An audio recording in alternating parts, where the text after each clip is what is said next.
इसलिए उस क्षण को, अपनी शक्ति को, अपनी बुद्धि को भगवान के चरणों में लगा करके और अपने प्रत्येक क्षण को, अपने प्रत्येक सेकंड को, अपने प्रत्येक दिन को शुभ बना डालो, मुहूर्त बना डालो।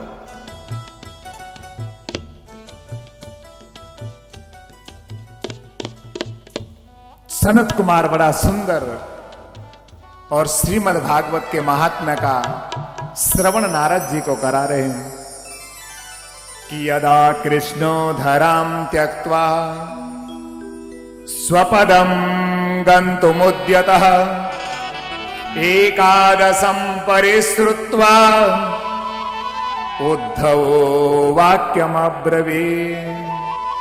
जब भगवान अपनी लीला का विहार करके और स्वधाम गमन करने लगे, तब उद्धव जी भगवान के आप पास आकर के भगवान से विनती करने लगे कि प्रभु अब मैं कहां जाऊं, अब मैं किसकी शरण में जाऊं।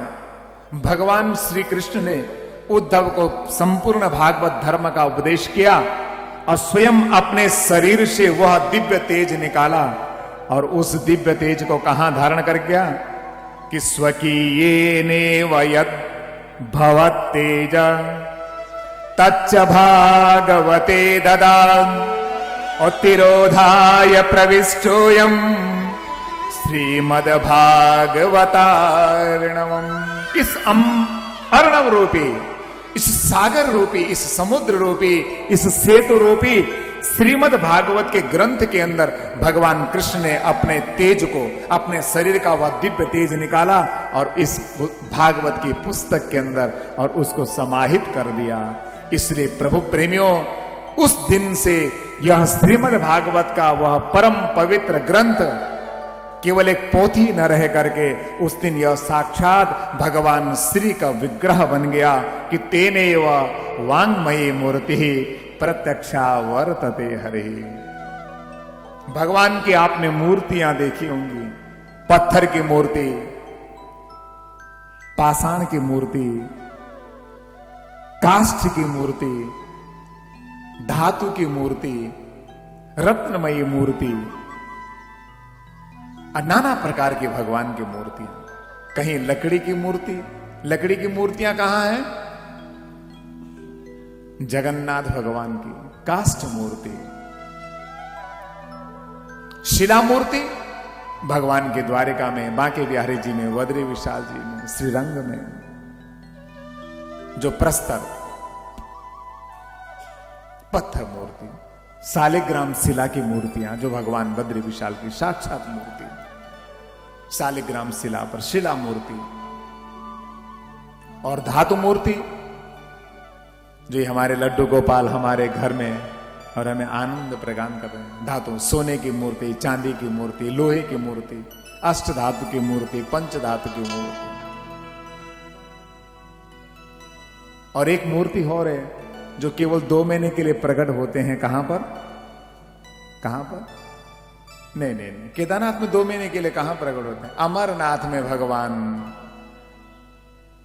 जल के रूप में, जल जब ठोस बन जाता है तो बर्फ के रूप में, रसलिंग के रूप में, रस के रूप में प्रकट होते हैं। भगवान कौन? अमरनाथ जी भगवान बाबा शंकर।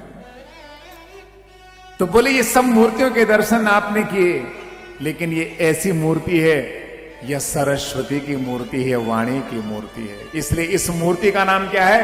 इत्येषा वाङ्मयी मूर्ति। ये वाणी रूपी मूर्ति है। प्रत्यक्षा वर्तते हरि।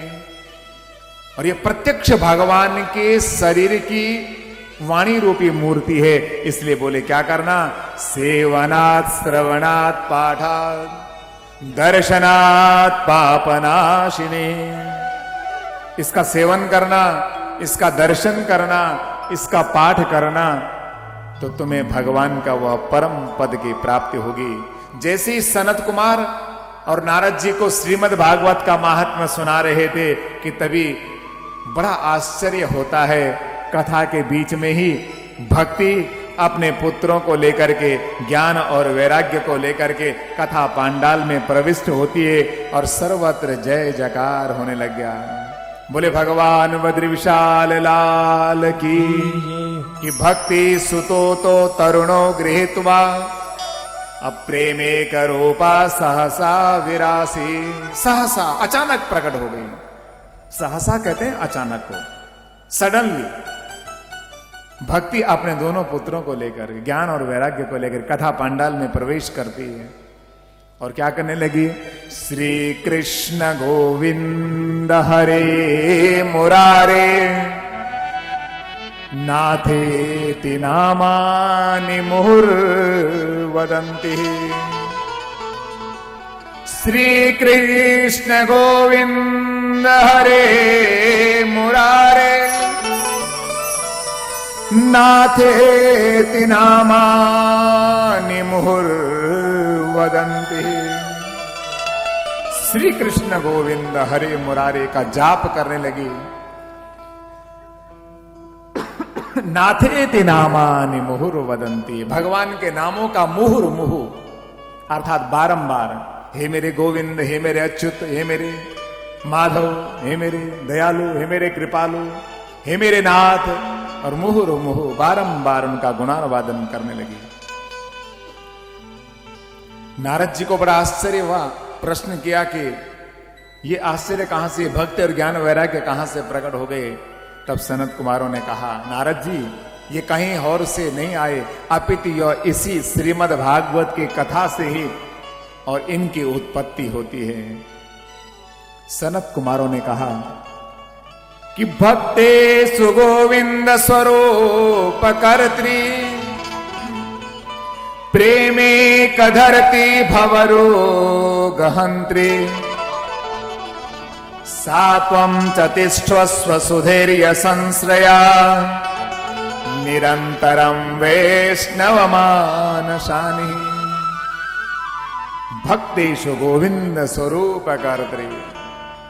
हे नारद,